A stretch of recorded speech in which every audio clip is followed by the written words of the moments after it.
Anyway, my second talk, unfortunately, this is too long a topic for me. I normally speak for about 45 minutes to 1 hour.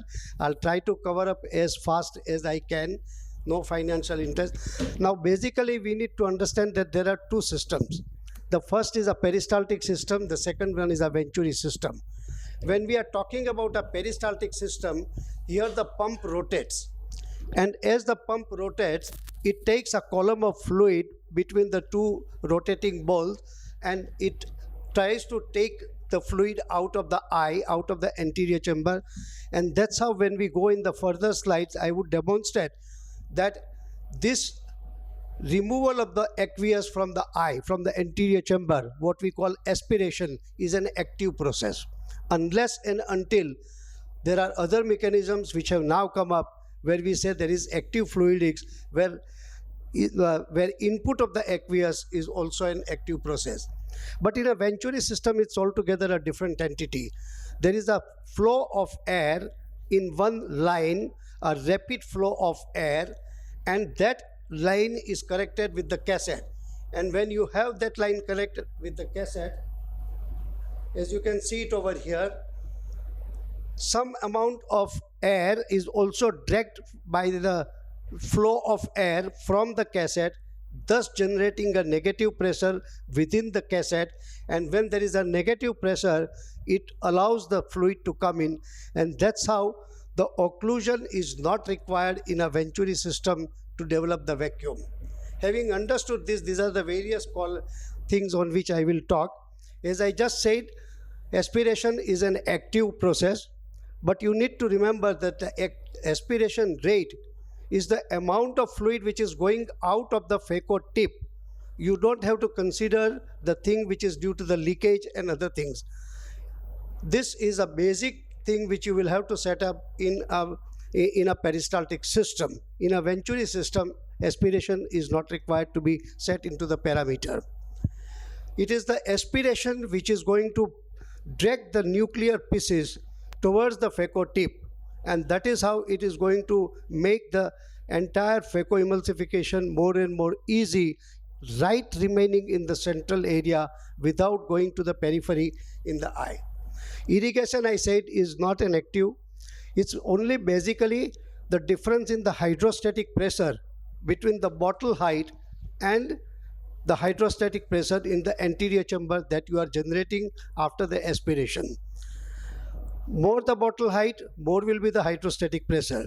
But you can make it somewhat more, irrigation can be improved by either using the SEM, or multiple things have been tried in past, like a fish pump, or tying up a BP cuff around the plastic irrigation bottle and things like that. But in normal newer machines like Centurion and all that, it is already kind of measured thing, monitored thing, where you can work with a set intraocular pressure which you want, which the surgeon wants during the surgery. Vacuum is a negative pressure created in the aspiration tubing. When the negative pressure is created in the aspiration tubing and the nuclear piece is attached to the tip of the phaco machine, nothing is going in, and the nuclear piece remains stuck down or attached to the phaco tip, so that you can emulsify it. It can be either prefixed, it can be prefixed linear, it can be dual linear. It is a dual linear which I would like to describe little more in detail, time permitting. Power, I think I will skip this power part and all that, because most of us know that you have Ozil, you have elliptical power, and so on and so forth. Followability, just now Siddharth, I think, demonstrated the rupture of posterior capsule. Remember, if there was a good followability initially, and if the followability is lost, it indicates there is some complication somewhere. Most likely you are dealing with PCR. Followability will allow you to remain in the center of the eye, and all the nuclear pieces will come to your phaco tip. You don't have to run after the nuclear piece. The nuclear piece will automatically come to the phaco tip. Surge is one of the most important thing which you need to remember. It's a sudden collapse of the anterior chamber, and when that comes, either the endothelium of the cornea can get compromised or the PCR can occur. To remember that the surge has to be prevented, there are multiple mechanisms available to us which will help us to prevent the surge. But before we go to that, let me explain this part of the fluidics, what exactly happens. If you look at a peristaltic system, the first thing that will happen is the occlusion of the phaco tip. When the phaco tip is occluded by a nuclear piece, no amount of the fluid can go into the phaco tip or in the aspiration tubing. However, at that point of time, the pump continues to rotate. As the pump is rotating, the fluid is being dragged out of the aspiration tubing. Nothing is coming in the aspiration tubing, but the fluid is going out of the aspiration tubing, and hence the negative pressure will be created in the aspiration tubing. But at that point of time, the irrigation will continue, because the irrigation has nothing to do with the pressure in the aspiration tubing. It has got everything to do with what is the pressure in the anterior chamber. So long as there is a hydrostatic difference between the pressure in the anterior chamber and the pressure due to the bottle height, the fluid will go into the anterior chamber. Thus, you are ending up with a situation, moment there is occlusion, into a situation where there is lot of pressure in the anterior chamber, which is equivalent to hydrostatic pressure of the bottle height, and a negative pressure in the aspiration tubing. So moment the occlusion breaks, there is a sudden gush of fluid. My time? Yeah, okay, sir. I think I will skip rest of it, and I'll just, if allowed, can I just show the dual linear, which is very close to my heart. So there will be a gush of fluid, and that is the surge. Surge can be prevented by many things, which we will not go into the detail. I just would like to now look at this particular thing. I hope yes, pointer is working. I'm basically very fond of a dual linear foot pedal over here. As you can see, the phaco tip is attached, and I have, by yaw movement over here, I generated a power which embedded the phaco tip into the nuclear piece. Now that I have got a phaco tip attached to the nucleus, I pull it so that the whole piece comes little bit towards the center, giving me a space for my chopper to go into the periphery and chop the thing. Once I chop, at that point of time, I lift up my foot pedal to reduce the amount of vacuum. Now I am holding the tip, but at the same time, I want to eat it up also. So I need to give the energy. To give the energy, I again move yaw, and as you can see it, the energy is coming up to 22. Moment the energy has come, the nuclear piece is getting eaten up, and at that point of time, I lift up my foot to the 0 position.